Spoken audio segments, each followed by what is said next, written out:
yung ating passage. Thank you. Yes, bro. Romans 6, verse 8 to 14. Now, if we died with Christ, we believe that we will also live with him. For we know that since Christ was raised from the dead, he cannot die again. Death no longer has mastery over him. The death he died to sin once for all.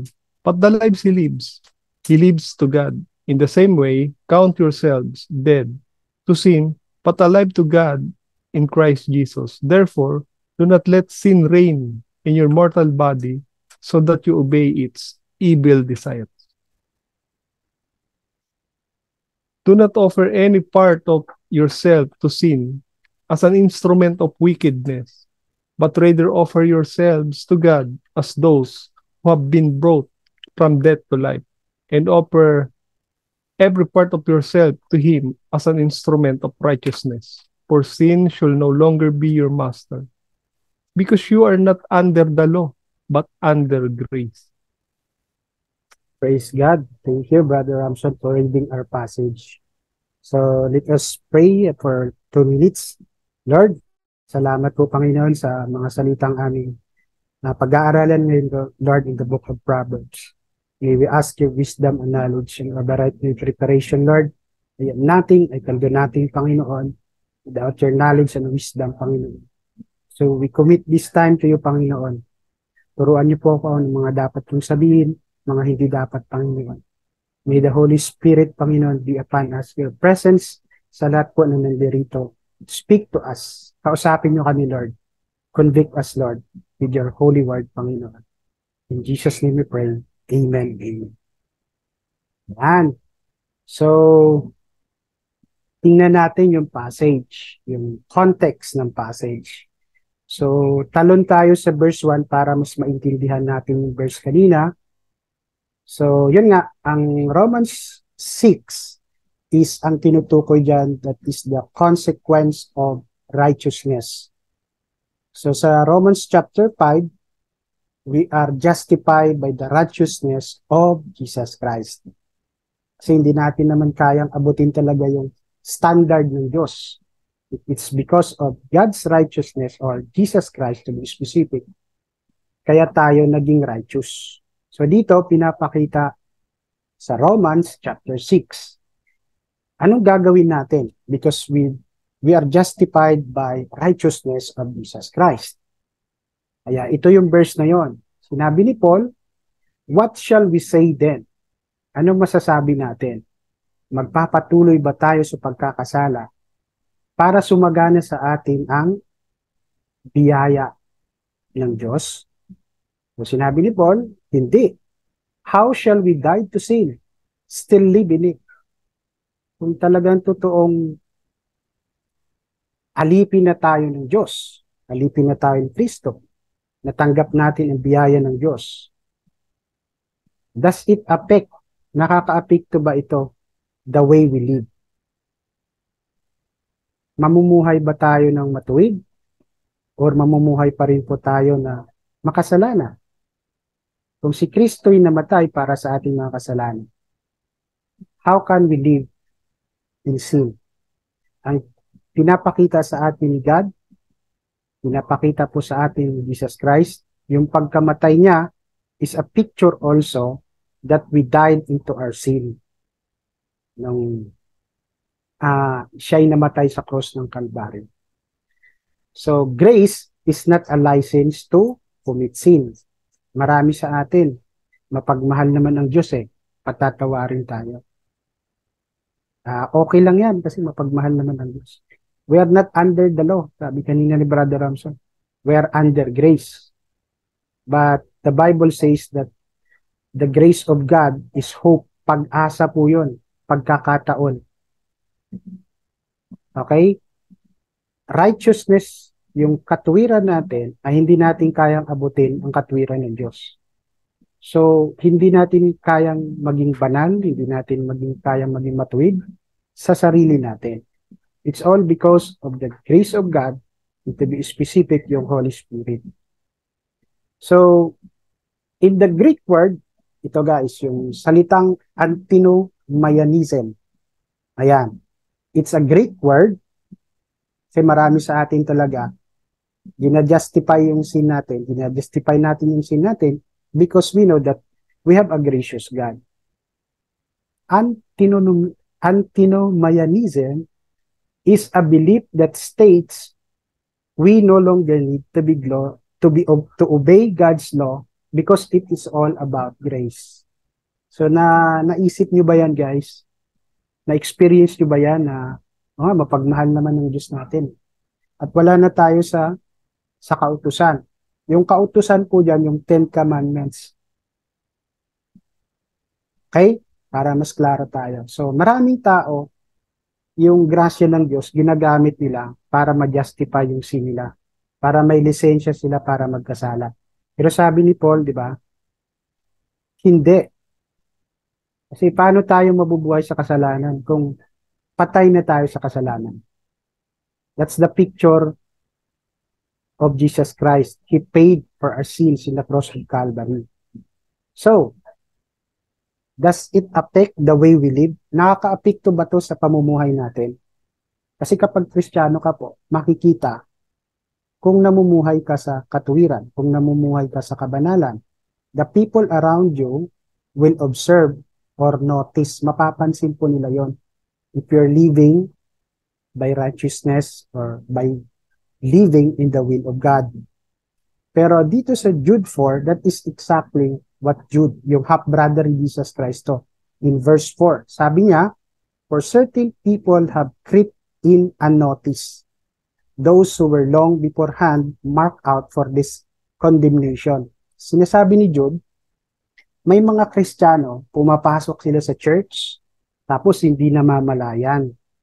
Itong mga tao na to, they were marked, diba? Mapapahamak sila. From the beginning, God knows na mapapahamak yung mga tao na to. At ang ginagawa nila pag nakapasok sila sa church, ungodly person to turn the grace of our God into indecent behavior. So, kapag binasa niyo yan sa Tagalog, ginagamit nila yung grasya ng Diyos sa mga malalaswa, diba? Indecent. Sa hindi matuwid na gawain, sa mga makasalanan, sa madaling salita po. At ang pinakamatindi, they deny our only Master and Lord Jesus Christ. So, ibig sabihin, hindi nila master si Jesus. Sa tunay na buhay, o sa katotohanan, hindi nila master si Jesus Christ. Hindi nila siya Panginoon, si Jesus Christ. They only say with their words na, master ko si Jesus. Lord ko si Jesus Christ. So, be aware, maging maingat tayo kasi tinutukoy dyan ni Jude is yung mga tao na nasa church. Kaya sinabi ko po kanina, the way we live, makikita nila na ito, Kristiyano to. Brother Romson, Kristiyano to. Kasi nakikita ko sa buhay niya. Yung question natin kanina. So, it's very important na mag-reflect yung pagiging Kristiyano mo if you're living in the righteousness and will of God. Imposible po na hindi, di ba? Alright. Para maintindihan natin yung ginawa ni Jesus Christ, yung salvation at sanctification. So ito yung gagawin natin kung natanggap natin yung grace ni Lord. Okay? Yung salvation, we were justified in our sin. Pagkatapos na na-save ka, anong gagawin mo? Save ka na pala eh. Na-justify na pala yung mga kasalanan ko eh. So, hindi ito matatapos ang grasya ng Diyos. Sanctification is consecration. Ibig sabihin niyan, you will walk in the manner of God. Mabubuhay ka ayon sa salita ng Diyos. Okay? Ang salvation, point in time. One time lang naman talaga yun. At sa sanctification, it is a process. Pagpunta sa sanctification is a process. We all know that we commit mistakes. Nagkakasala pa rin tayo. Or nagkakamali pa rin tayo. Mas tamang term. And there is a process. Hindi ka naman hindi ka naman righteous na kaagad or hindi ka naman talaga saved na. Diba? Pero you need to live your faith. Kung talagang totoong naligtas ka, there is a tangible evidence which is love and obedience. Okay? Yung salvation is by grace. Sanctification is by grace also. So apart from God, we can do nothing. Yung salvation, ginawa ni Jesus Christ. In sanctification, yung ginagawa ni Jesus Christ sa buhay mo ngayon. From the time that you are saved, sinave ka ni Jesus, ano na ba yung mga pagbabago? Ano na ba yung mga improvement na ginawa ni Jesus Christ at patuloy niyang ginagawa sa buhay mo? In salvation, sinave tayo in the penalty of sin. Okay? Yung kasalanan natin, hindi natin kayang bayaran po yun. But sinave tayo ni Jesus Christ. Ang sanctification, the power over sin. So niligtas ka ng Diyos at may kapangyarihan ka pa. Okay? Ano yon? Christ died for us. Namatay siya. Christ live in us. So, Christ live in us in Holy Spirit. At yung power natin over sin is the Holy Spirit also. Yung banal na Espiritu din po yun. So that ma-sanctify tayo. And salvation is by faith. Hindi na kailangan ng good works yan when we talk about salvation. Yung good works is by product. Yan yung sanctification. By product, there's a tangible evidence. So nakuha nyo guys yung salvation at saka sanctification. So yung grace ng God hindi doon natatapos. Okay? Nakakuha nyo po. Okay. Punta na po tayo sa 3 principles na ating matututunan sa ating passage. First is to know your new life. Kailangan mong malaman yung bagong buhay mo kay Kristo. The Bible says in Romans chapter 6 verse 3 to 4, do you not know that all of us who have been baptized into Christ Jesus were baptized into His death? Nung namatay si Jesus Christ, okay, at nabautismuhan tayo, kasama tayo sa pagkamatay niya. The resurrection. Ang baptism, it portrays, ang ibig sabihin ng baptism from the Greek word baptizo, it means immersion. It's an illustration of what happened to us when we surrender our lives in Christ Jesus. So lahat ba tayo dito na baptized na? Okay, yung picture ng baptism is yung nangyari kay Jesus Christ. Ganyan po ang nangyari sa pagkatao natin. Baptism into Christ is a symbol of dying in your old life. Namatay na po yung dati mong pagkatao. At yung resurrection is rising into a newness of life. You have a new life in Jesus Christ. Anong sinisimbol ito? It is an identification with Jesus Christ. Our identity, in short, is in Christ. Righteousness of Jesus Christ. Yung righteousness natin, righteousness of Jesus Christ. Yung ating salvation because of Jesus Christ. Verse 4, we were buried therefore with Him by baptism into death, in order that, just as Christ was raised from the dead by the glory of the Father, we too might walk in newness of life. Alam niyo po yung picture ng caterpillar before siya maging butterfly. Nandun siya sa may cocoon, di ba? Yung cocoon, alam niyo po yon, yung caterpillar, yung uod. That is exactly our picture when we surrender our life to Jesus Christ. So, there is no shame. There is no shame na, hindi pa ako makapapatawad ni Lord. May gagawin pa ako. Okay? We have a new identity in Jesus. Because of what He did. Dahil sa ginawa ni Jesus Christ. Tingnan niyo po yung promise ni God. In the book of 1 Corinthians, sinabi niya po, to the church of God that is in Corinth, to those sanctified in Christ Jesus. The word sanctified, called to be saints together with all those who in every place call upon the name of the Lord Jesus Christ, both their Lord and ours. Pansinin niyo yung sanctified.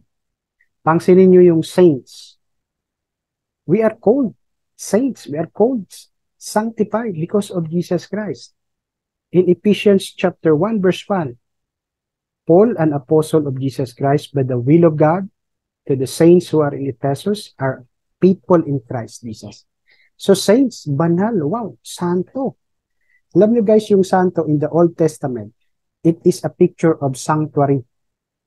At yung sanctuaryo na yon, di ba? Yung sanctuaryo, yung physical na sinasambahan ng mga Israel, it is the dwelling place of God, the Spirit of God. It is a temple. Ngayon, in the New Testament, the temple of God, sino? Tayo na po yun. So, that is what they call saints na sanctuary siya, the dwelling place of the Holy Spirit of God. Diba?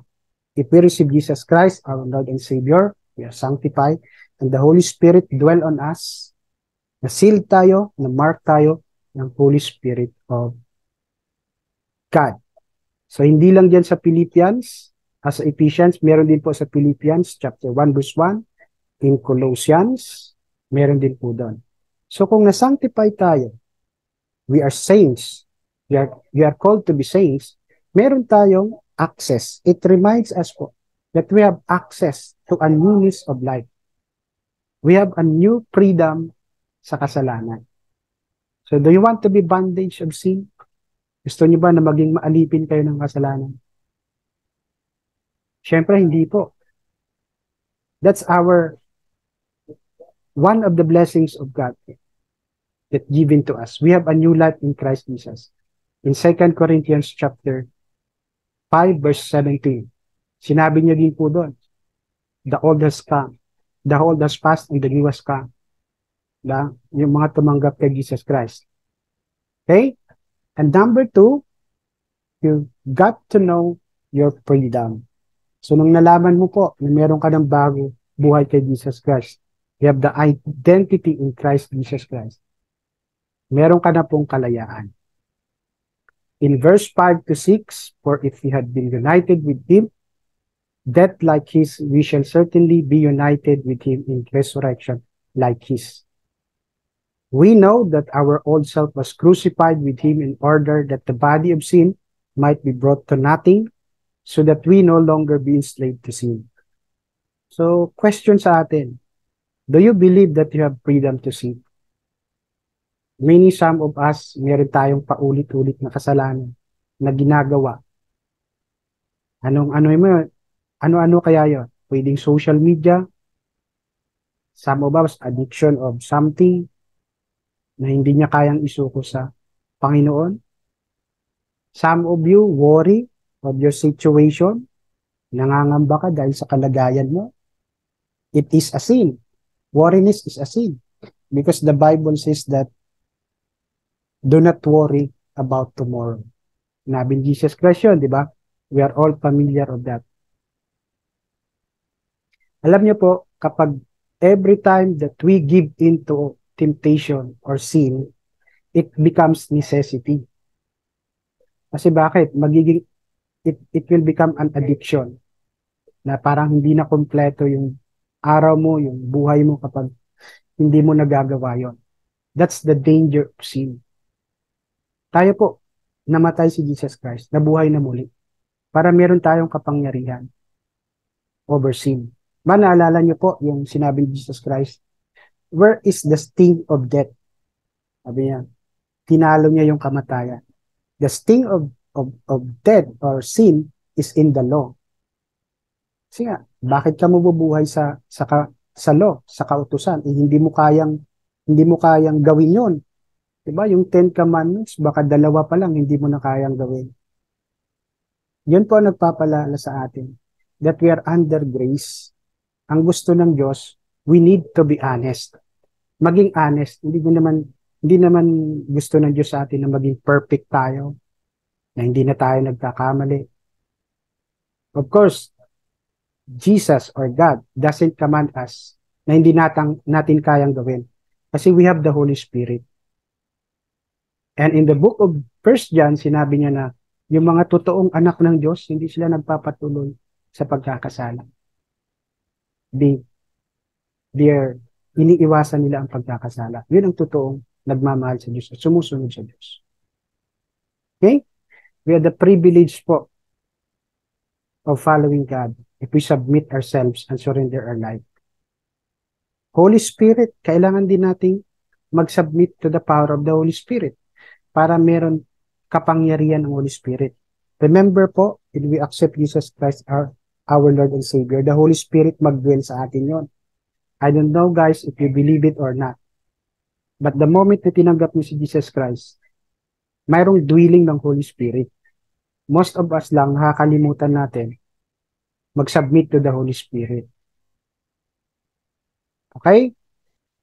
Yung baptism is a complete identification that there is something spiritual that happened at salvation.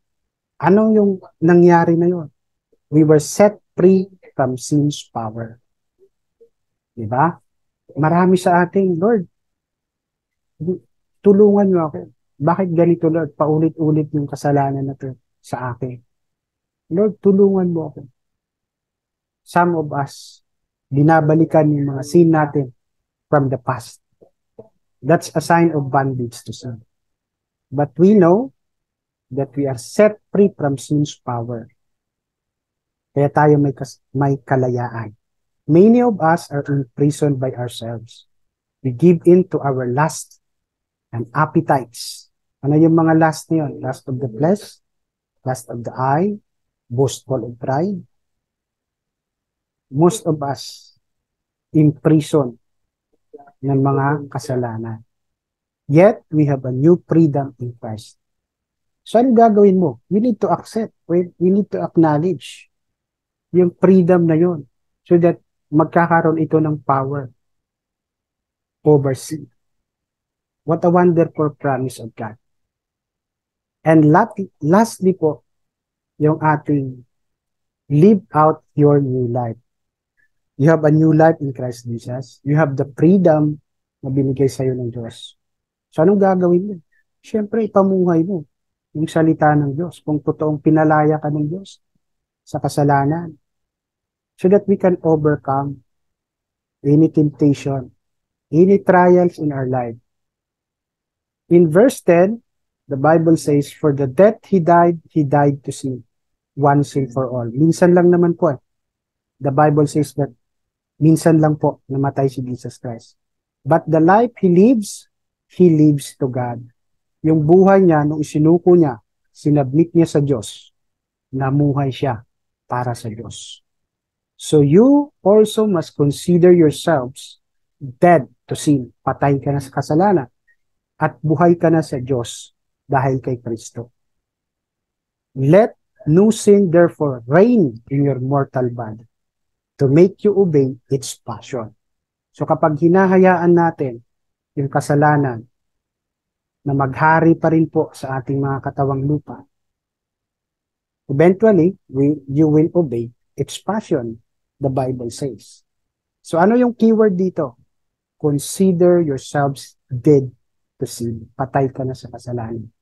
At ang ibig sabihin niyan, it has the idea of appropriating, to live out, and encast it, meaning living in that sense of victory.